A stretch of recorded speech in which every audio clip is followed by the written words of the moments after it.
Hi, my name's Laura Batante. This is my YouTube channel, My Two Bits. Thanks for joining me today.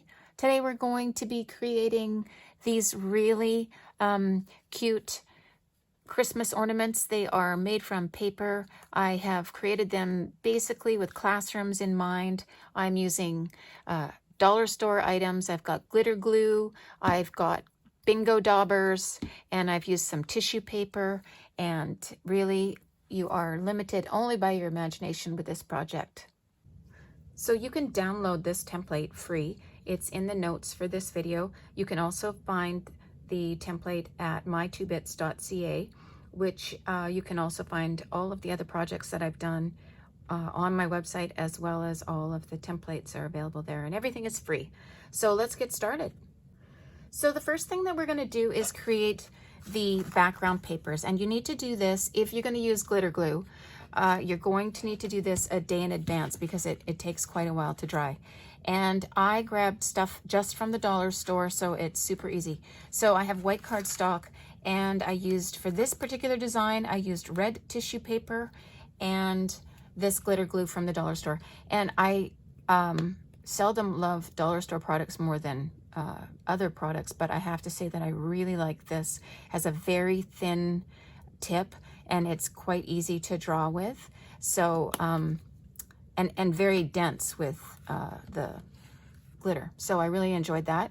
And then I also thought it would be fun. I pass these all the time. I've never used a bingo marker before, but I thought it might be fun to work with. So I picked one up and I just used it randomly on the paper to create a pattern, and it works really great. It was fun and it was cheap. So those are some things you can try, but for sure, if you have a technique that you like for creating patterns, go ahead and use that.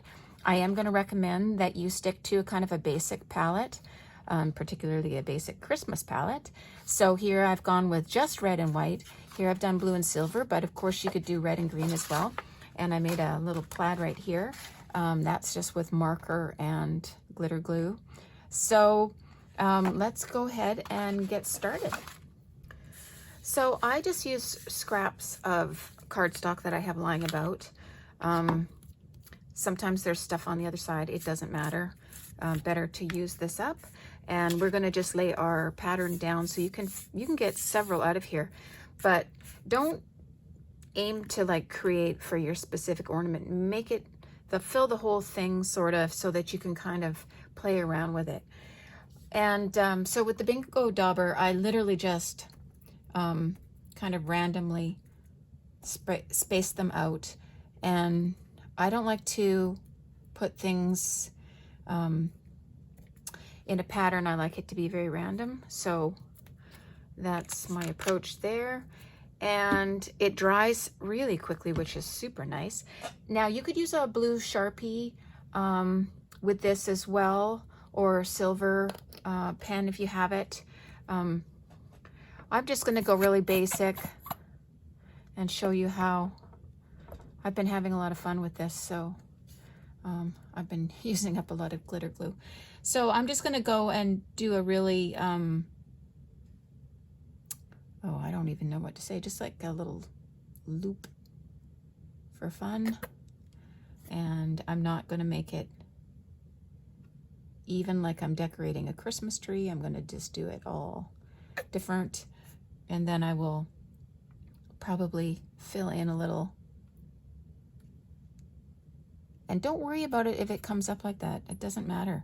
Do not get wrapped up in perfection. These are crafts. They're designed to be organic. So that's the start, and then I might come back in and put in a few other blue dots, but I'm gonna let that dry now because it's covered in glitter glue, and all I'm gonna do is smear it if I try to do anything with that now. So for my red pattern with the tissue paper, I used my red glitter glue, and I used this. This is just from the dollar store. It's really cheap. And I just ripped it into little pieces. I don't want any straight lines. And I do like that it overlaps in some places because it does change the color. slightly when you're overlapping it. It makes it a little denser, and so it adds some interest that way. And I'm literally just using my glue stick. It's really easy to do. And if it rips while you're working on it, it doesn't matter because it's ripped anyway, isn't it? So the key is to not use too much glue. And then, like I said, you can lay it right on top of one of the other guys. And we're going for really random. And so we'll just put it wherever you fancy. It doesn't matter. And part of coming in after with the ornament shape is you don't plan as much that way, because you're just filling in space, as opposed to if we had the actual shape cut out and we were trying to create a pattern on it. I like this sort of approach better, because then you don't really know what you're going to get. It's a bit of a surprise. So that's what I did for this. And then I just went in with my red glitter and I did lines. And I was, again, not trying to get perfectly matchy straight lines. I was doing it all kind of willy-nilly, and I crossed some over, and I just sort of liked the feel that that gave. But this is the part where you get to do whatever the heck you want. So make it your own. If you are a big fan of circles, then make circles. And if you're a big fan of plaid, well, then I'm about to show you how I made plaid. So I have a Crayola marker and a Sharpie and then a fine pen. And to create my plaid, I literally went on the side of the Sharpie because I was trying to get it, it's not a Sharpie, on the side of the Crayola pen.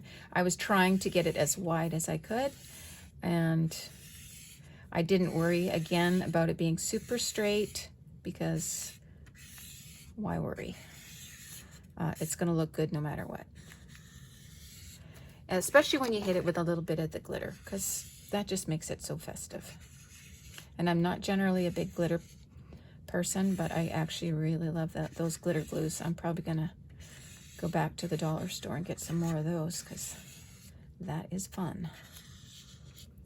Okay, and I'm not trying to create a specific pattern. I'm not trying to make it look the same one way as it does the other. This is a little bit darker red.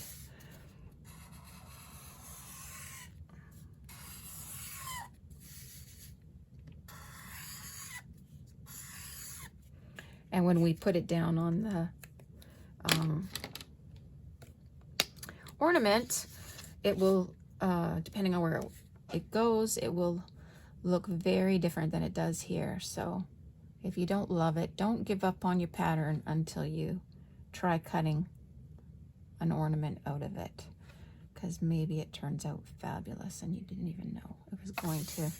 And so you can see that's just super, no real planning. And that one I didn't do as good a job. I say don't go back and try and fix it. That's when things get really muddled up. You just need to keep it on the paper. I was lifting up because I didn't want to drag the line that I already had down.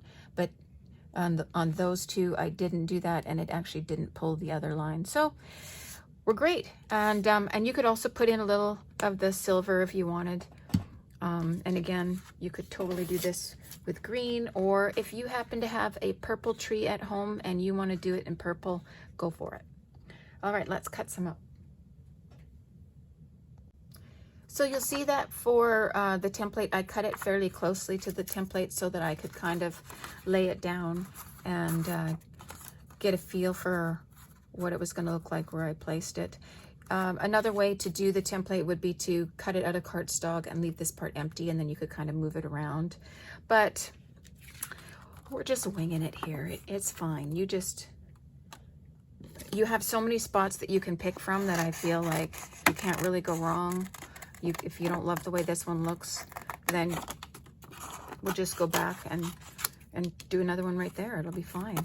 So you'll see I cut the end off there because it's easier to work with. And again, I'm going to turn the paper that's in my hand as opposed to my hand with the scissors. I mean, obviously I'm turning my hand with the scissors as well, but if you want to get really good cuts, what you want to do is make sure that you're moving this while you're cutting. Okay, and I've left a little spot there for a hole. And these are kind of a retro feel ornament, so if you want to do kind of a more of a retro design, you could look that up and see what was popular mid-century. All right, so there we go. And now that's just the first step. We're still going to attach this down to some red cardstock. I love it. That looks really awesome. So I'll do one out of blue, and then we will glue them down.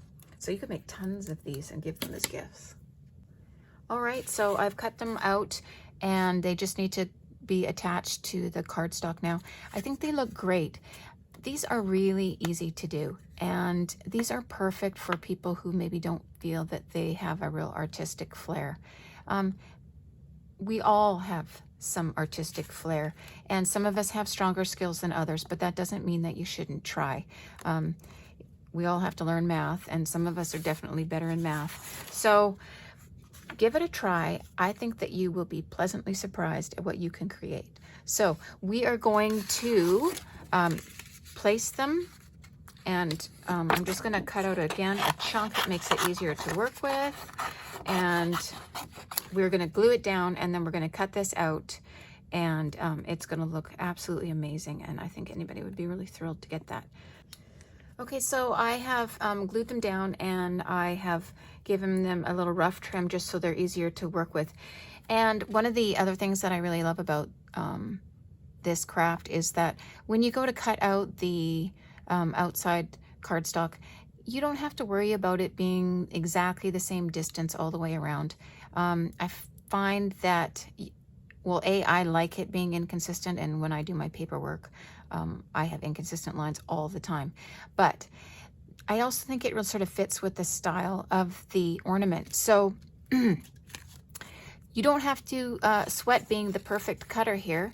We're just gonna leave as much or as little of the outside as we like.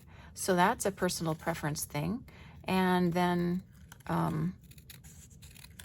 if you go bigger, you can cut a little bit looser, and if you go in really close, but don't worry about getting it all even Steven. It doesn't matter.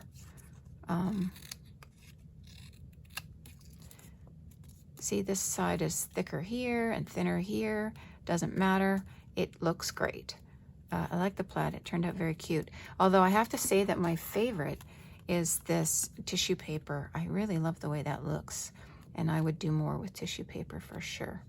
And I'll finish these off, and we'll punch in some holes, and we'll be done.